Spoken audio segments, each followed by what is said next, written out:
Brian Winter, aqui eu vou fazer uma brincadeira bem humorada com a sua atividade profissional. Você é a nossa grua, como a gente diz na televisão. Grua é um equipamento usado em televisão para ter uma visão um pouco mais ampliada dos horizontes. É muito usado atrás do gol, por exemplo, para ter ideia do campo inteiro. Brian, da sua posição de olhando a situação brasileira de fora, como você está fazendo, todos nós aqui estamos muito metidos dentro, de repente a gente não consegue enxergar além do próprio umbigo. Pensando em 2026, indiciamento de Eduardo e Jair Bolsonaro por busca de ajuda de uma potência estrangeira. A potência estrangeira está, sim, se metendo na política doméstica brasileira com gosto. Tem um propósito claro, que às vezes até parece ser o de mudar o regime brasileiro, considerado intolerável por parte da Casa Branca e do Departamento de Estado. Da sua posição da grua, olhando esse mix, o que você acha que vai dar? Eu estou aqui na grua em Nova York, mas o Chris está em Washington, então eu tenho a vantagem de estar talvez um pouco mais distante do Brasil. Mas veja, William, tem duas teorias sobre essa questão. A primeira é que sim, o presidente Trump e seu governo estão interessados em mudar o regime no Brasil, ou pelo menos em dar condições para o ex-presidente Bolsonaro participar na eleição. Não é necessariamente mudar o regime, mas seria uma grande mudança comparado com a situação atual. Eles estão atuando dessa maneira porque eles estão convencidos de que, em toda essa narrativa, de que o Brasil virou uma ditadura judicial, que é a frase da família Bolsonaro, e estão tentando resgatar a democracia brasileira. A segunda teoria, William, é que tem uma mistura de coisas aqui. Tem, sim, um esforço para salvar a família Bolsonaro, talvez salvar, entre aspas, a democracia brasileira, mas que tem outros interesses. Tem interesses das empresas de tecnologia, da relação do Brasil com a China, os BRICS. Enfim, se esse for o caso, aí haveria mais possibilidade de diálogo. E tem várias partes interessadas em começar esse processo de diálogo, entre eles o setor privado nos Estados Unidos e no Brasil. O problema é que, como o time lá vem falando, temos garantia dessa situação continuar escalando, pelo menos até a provável prisão e condenação, né, do ex-presidente Bolsonaro. Até lá, qualquer tentativa de diálogo é frágil, porque você sabe que a situação só vai piorar. Então, até lá, talvez, uma certa contenção de danos para poder ver se haveria oportunidade para negociar depois. Você vê possibilidade de contenção de danos, Chris? Vou te dizer de cara a minha percepção. Me parece que é o contrário, que ninguém consegue conter. Olha, eu acho que não dá para poder conter o que já está contratado uma escalada do lado do governo americano reagindo à condenação do ex-presidente Jair Bolsonaro, né, a ações como novas propostas de regular as redes sociais. Isso já vem. Eu acho que contenção de dano é uma certa disciplina do governo brasileiro de não tomar medidas para retaliar a essas medidas, quer dizer, como taxação das big techs no Brasil, como quebra de patentes no setor farmacêutico, que são retaliações com qual o governo brasileiro tem considerado, mas o Palácio do Planalto não quer trilhar esse caminho. Então, eu diria que contenção de dano é uma certa disciplina de evitar retaliações que possa escalar essa crise ainda mais. Então, acho que nós podemos falar nesse sentido. Aí pode ter, é claro que o governo brasileiro, o presidente Lula, tem uma linha tênue entre projetar a firmeza de não se curvar a interesse exterior, mas sem desnecessariamente cutucar a onça com vara curta. E, evidentemente, o presidente Lula talvez não tenha mantido esse equilíbrio, né, essa linha tênue, e tem feito declarações, talvez, que desnecessariamente podem exacerbar ainda mais essa relação bilateral. Mas a gente olha o que realmente está exacerbando a relação bilateral, são decisões do Supremo Tribunal Federal, com o qual o Palácio Planalto não tem controle. Então, acho que eu só diria que a contenção de danos mesmo é não retaliar e esperar por uma brecha para tentar, aos poucos, aumentar a lista de exclusão de produtos brasileiros e conter danos nesse sentido. Mas eu só também diria que, olhando para 2026, se me permitir, William, Claro. a gente olha a pesquisa de hoje da Genial Quest, mostrando que a aprovação do presidente Lula subiu mais 3 pontos percentuais, depois de uma subida de 3 pontos quando as tarifas foram anunciadas, mas que tem duas coisas acontecendo. Uma é um efeito das tarifas e um certo nacionalismo beneficiando o presidente Lula, que houve um aumento de 3, 4 pontos percentuais em média. O que a gente viu de hoje é outra coisa. É o efeito da queda de preço de alimentos, menor preocupação com o preço de alimentos e um aumento da aprovação do presidente Lula entre quem ganha até 2 salários mínimos e no Nordeste, que é exatamente o eleitorado que é mais impactado com o preço de alimentos. Então, parte dessa recuperação é um momento cíclico, né, associado a custo de vida, que foi uma razão com a qual o presidente Lula perdeu apoio no primeiro semestre. Então, a gente tem que só distinguir essa recuperação, porque a recuperação, o aumento do apoio do Lula com o efeito tarifácio foi modesto em termos comparativos internacionais. Outros países houve um aumento de aprovação bem maior do que o presidente Lula se beneficiou depois das tarifas.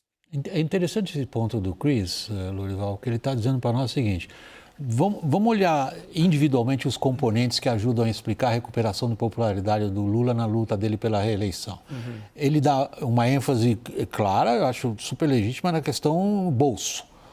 Inflação, alimentos, isso daí prejudica o governo em qualquer lugar. Ele termina o raciocínio dele dizendo o seguinte: olha, até que na comparação internacional, a raiva que o Trump provoca em forças políticas domésticas de qualquer país, no Brasil até que não foi tão grande. Lula não se recuperou tanto. Mas há um outro ponto que ele levantou, que você já vinha também trazendo, que é a postura da Casa Branca em relação ao tribunal, em relação ao STF. Aí o Alexandre de Moraes dá uma entrevista hoje para ninguém menos que a Reuters. Essa é uma agência, uma das mais respeitadas e importantes no mundo inteiro. Ela é lida ao mundo inteiro. Isso foi feito para fora, na qual ele reitera: eu vou punir os bancos aqui no Brasil. E a Casa Branca? Pois é, foi uma sequência, né, de entrevistas: New York Times, Washington Post e Reuters. 3 alto-falantes gigantescos para os Estados Unidos e para o mundo, né? E Reuters realmente é o maior de todos nesse sentido. Então, tudo isso dá ao governo Trump um combustível, né, uma matéria-prima para trabalhar aquilo que interliga as duas frentes que o Brian trouxe, né, a questão da aliança, da solidariedade com a direita brasileira, a extrema-direita, a direita brasileira, todos os aspectos geopolíticos, BRICS, China, o desafio à dominância do dólar, né, essas questões. E um terceiro componente que eu acho muito central também, que é de caracterizar isso que acontece aqui como sendo um autoritarismo de esquerda, né? E aí virando a narrativa contra aquela ideia aquele estigma que foi colocado sobre ele, de que ele seria um líder autoritário, que tentou um golpe nos Estados Unidos, reverter o resultado das eleições e assim por diante. Então, não, ele muda, joga esse estigma sobre os adversários dele. Claro que o principal alvo dele é o Partido Democrata, é a esquerda e centro-esquerda americana, mas serve muito bem dentro dessa composição, desse drama que ele reencena dele aqui no Brasil. E aí eu acho que o principal elemento realmente são as medidas do STF, porque a questão da justiça, né, ele foi réu em 4 processos criminais nos Estados Unidos e disse que a justiça estava sendo weaponized, né, usada como uma arma política pelos adversários dele democratas, e que isso está acontecendo exatamente igual no Brasil.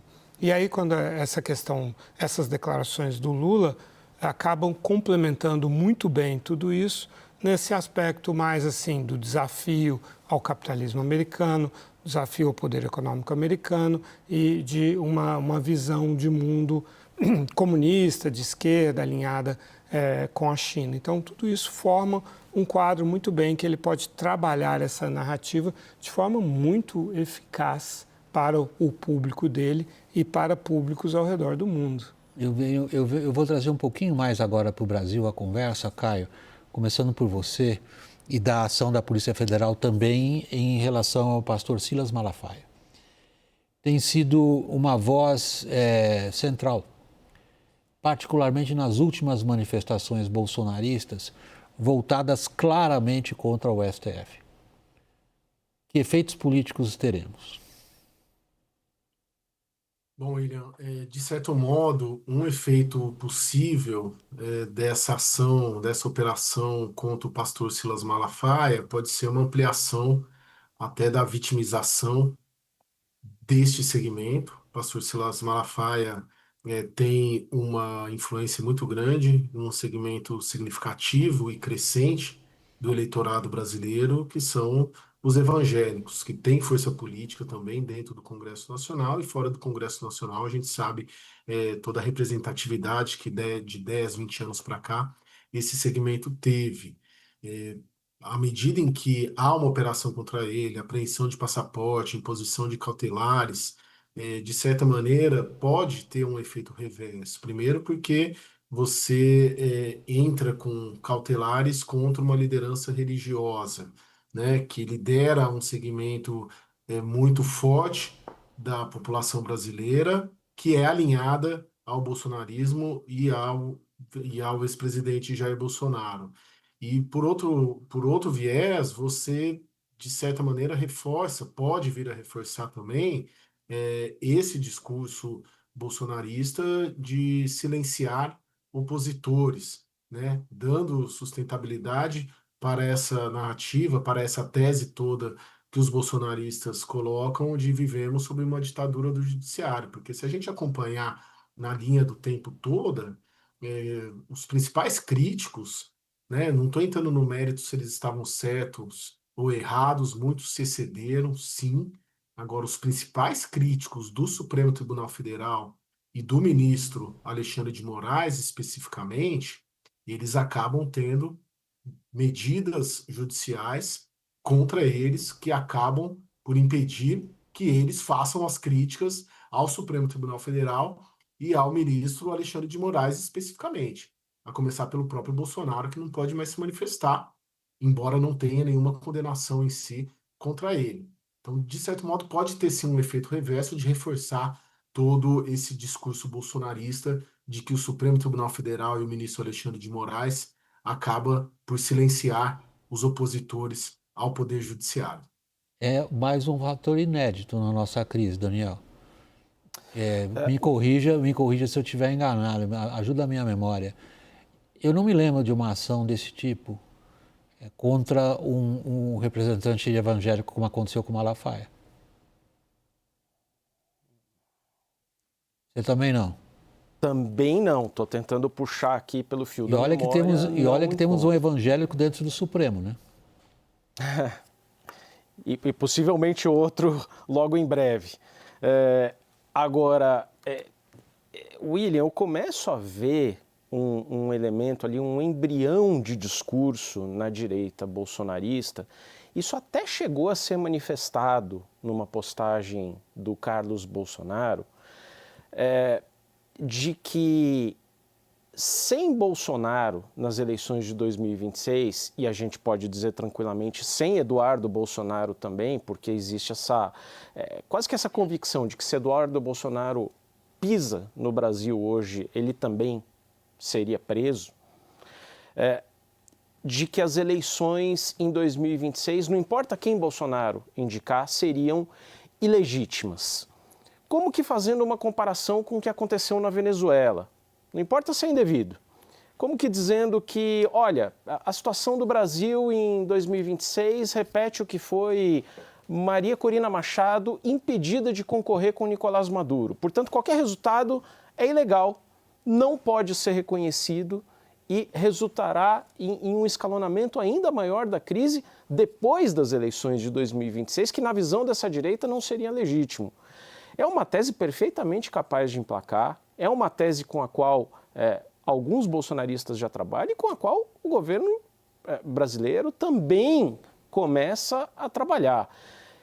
Enfim, todos estão vendo aqui em Brasília que não existe no curto prazo uma hipótese de melhorar esse relacionamento, muito pelo contrário, ele deve piorar bastante antes de qualquer sinal de resgate, de melhora.